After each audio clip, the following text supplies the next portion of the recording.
After a week, the 5th episode of President Curtis is finally here, and we can see him in his office, having a pretty stressful conversation with a woman named Susan, who doesn't care that he kicked the Mothman against an electric fence, but she does care that his approval ratings are going down. Susan is an important member of the party, and before Curtis can cut the call short, he fails to put the phone on speaker, and he can hear the conversation that happens when Susan thinks he isn't listening. The party has agreed not to support his re-election, and they have condemned his term to failure.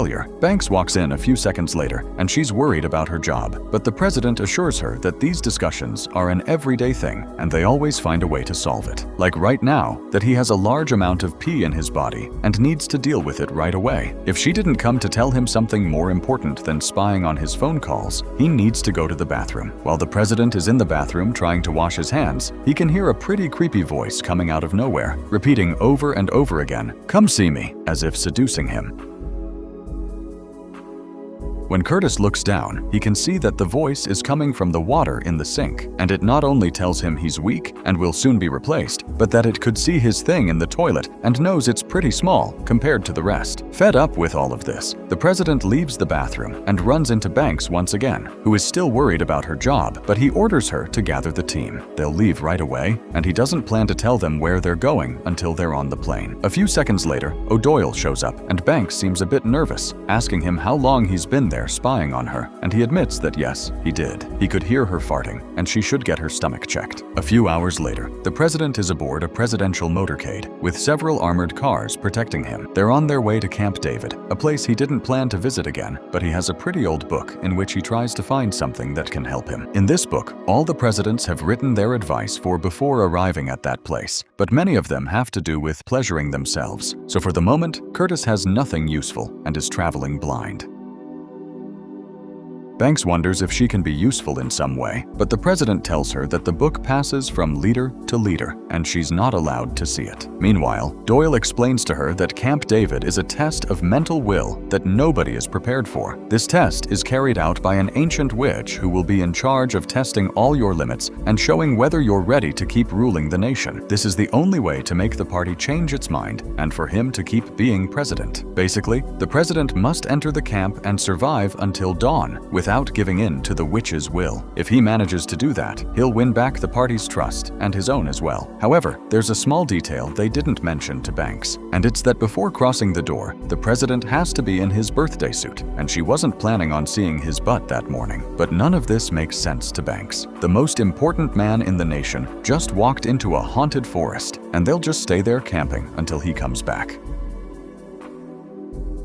But Doyle tells her that that's exactly what they'll do, since many agents take advantage of this to take a day off. After all, there will always be a president, but a day off is something you don't see in a long time. It's here that Banks finally learns the hierarchy among her co-workers, and the ones who run this place are the veterans, the ones who have been serving through several administrations. And the secret is that they hate the presidents, and among them is Janice. They're only loyal to the White House. They don't care who's sitting in the chair, and that's why they won't get along, because they support Curtis and care about his well-being. Before leaving, O'Doyle tells her not to even try. She won't make it, but Banks is determined to try to keep her job and approaches the veterans to flatter them and try to strike up a conversation. As expected, they just laugh at her and call her a very temporary shift boss, which reinforces her belief that they're about to fire her, since this morning she riled up the president. Banks reminds them that she's their boss, but the group points at the wall, where there are more than a dozen photos of different presidents, and they've been in all of them. But Banks' position is replaced after every administration, and she should start getting ready, because she won't last long. If the president fails the test, she'll go too. They've been to more than 22 camps together, and no one in Banks' position has lasted more than one, and she won't be able to change that. At the same time that happens, the president walks slowly through the forest, completely barefoot and exposed. A few seconds later, he comes across a puddle that seems to be bubbling, and he realizes the witch is right there waiting for him. 2 seconds later, she starts coming out of the water with a new form she hopes is to his liking. The witch welcomes him. She tells him she'll soon bend his mind, and he'll hand over his kingdom, freeing her from the pact and letting her leave this forest. But the president isn't so sure about that. His mind is impenetrable, and she won't be able to get in. When the sun comes up early tomorrow, he'll be eating a waffle, and she'll still be here, rotting for all eternity. By the time he turns around, the witch has disappeared. But Curtis knows she'll try to scare him, and it's the oldest trick in the book, so this doesn't surprise him. A second later, the witch suddenly appears right by his ear, but her attempt to scare him fails, and he knows perfectly well that she can't touch him, because the book says so. And now that he's seen her physical form, he knows why the rest of the presidents talked so much about pleasuring themselves. But she reminds him that the more he believes in her power, the more tangible she'll become, to the point where she can lay her hands on him, and there will be no way out. At that instant, the witch fades away in a big cloud of fog, and by the time she comes back, she's turned into Curtis's mother, something he finds pretty pathetic and disrespectful, since it couldn't have been more predictable. His mother starts telling him what a big disappointment he was, how ashamed she is that he was her son. But Curtis tells her that his real mother was much more frightening and cruel than that, and she'll have to try something else. On the other hand, O'Doyle and Banks are trying to enjoy the camp, paddling around in a canoe. But she can't help repeating once more what the old men told her, and she can't deny that soon her job will be discarded, and everything she did to get here will have been lost. O'Doyle tells her that this is the only day off he's had in his life, and he doesn't plan to spend it listening to her complaints, so he leaves to find something to distract himself and not think about the fact that his president could die tonight, and he won't be there to help him. So Banks goes back to the veterans, and they're throwing axes at a photocopy of President Roosevelt's butt. So she decides to do something different and picks up one of the axes to throw it perfectly at the target and earn a bit of their attention. At that moment, the old men realize that maybe Banks is a little different, but Janice tells her that during Curtis's term, he went through more than 20 chiefs of staff and names them all one by one. At that moment, Banks realizes that the way to win these people's attention is by being mean to the presidents, so she lets out a couple of nasty comments, and a few minutes later, they take her to a room where they show her the diary. This book is full of the most embarrassing secrets of the presidents, like the fact that Ronald Reagan had a teddy bear hidden in his closet, which he used to practice his kisses, which is what gave rise to AIDS. On the next page, she discovers that Eisenhower was addicted to snow and invented the highways during an astral trip. 2 seconds later, we travel to a party meeting where they're thinking of ways to get rid of Curtis. And since he's decided to be the lone, wayward hero, they plan to use the strategy of putting someone more stable in charge who gives the nation security.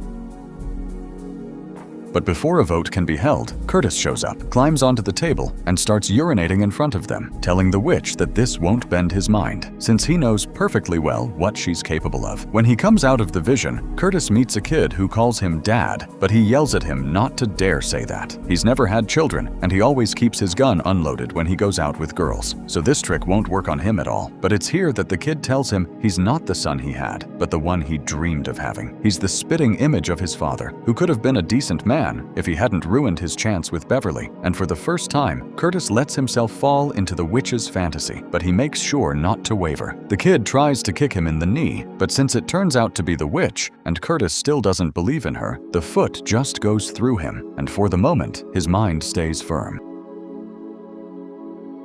2 seconds later, a large number of spiders appear, and Curtis acts very scared, but it's only a joke, since there's nothing in this world that scares him, and he shows her his butt as a mockery. Back at the camp with Banks, she reaches the page in the diary that has Curtis, and for now, the guys don't have many secrets about him, just that he likes to cry while watching RoboCop, so she tells them a couple of things. And to celebrate that she's finally one of them, they hand her the veteran's ceremonial shirt. This shirt comes with certain privileges, especially for when the time comes that she gets fired. Since with Curtis, that's inevitable, but they'll be there for her with a life raft. However, this privilege isn't earned just by revealing some secrets, and there's something she has to do. She has to steal the president's underwear and hang it on the camp flag. With that initiation ritual, she'll finally earn the right to wear the shirt.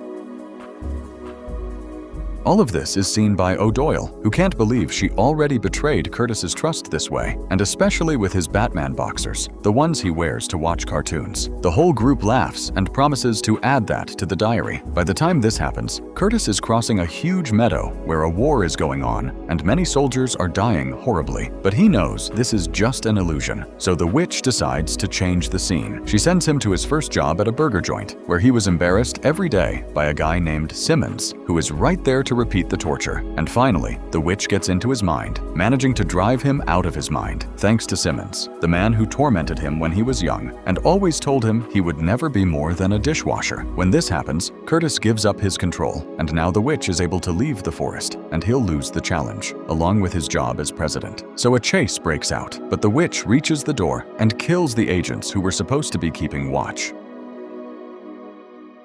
In an instant, Kyle and Lisa, two of his most loyal agents, are killed in a horrible way, and the witch reveals she has a huge mouth in her chest, which starts feeding on them. Curtis manages to catch up to her, and a fight breaks out, but the witch lunges at him, forcing him to use a branch as a spear and pierce her right through the neck. A few seconds later, Curtis returns to the camp and runs into the argument between O'Doyle and the veterans, but what offends him the most is seeing his boxers hanging from the flags. Believing that's the only problem they have for now, it turns out the witch isn't dead, since she can regenerate, and now Curtis has led her straight to the camp where she starts massacring everyone. Before Curtis can be devoured, the group of veterans arrives with the axes to defend him, and since they have plenty of years of practice, they manage to cut her tentacles with every throw. Even though O'Doyle's weapon isn't enough to kill her, it can slow her down and buy the guys enough time to hide in the cabin. They need all the time they can get to think of a way to defeat a water witch. The group does everything they can to board up the doors and windows, but in the closet they find the corpse of Trent, the guy O'Doyle admired, and he's very hurt by that. Even though Trent's death is pretty sad, the president needs some underwear. He can't walk around naked all the time, and Trent seemed to be the right size. So after desecrating his body, they start to think of a way to tie the witch back to the swamp. Realizing they could die, Banks decides to confess to the president what she did and the things she wrote about him in the book, but he tells her he hadn't talked to her because the call with the party made him a bit nervous, and he didn't want his team to lose faith that they could make it. Before they could make peace, the witch breaks the window, grabbing one of the veterans and impaling him completely with her tentacles. The rest panic, and O'Doyle acts fast, leading them through the kitchen toward the swamp. If there's any way to trap the witch again, they won't find it in the camp. On the way, O'Doyle devours a large amount of copper and uses his leprechaun stomach to build a dagger that they imbue with the swamp water, and that could surely help them destroy the witch. But someone has to distract her so they can set a trap for her. Even though Curtis isn't afraid of the witch, she feeds on the terror of others, and that makes her much stronger. And now she only has a few seconds left to start devouring them all, and to satisfy all the hunger she has suffered in this place for thousands of years. Curtis plays the victim and fakes being afraid, so she focuses on him, but when he gets a chance, he lunges at her and stabs her in the chest. Then, the group forms a circle around her and starts repeating a bunch of words in Latin that they learned 30 seconds ago. These words create a kind of force field that the witch can't escape, but for the field to be stronger, the guys have to confess their insecurities. As they leak out all their secrets, the earth absorbs the witch again, and now she's once again condemned to this swamp until she manages to bend the will of the next president.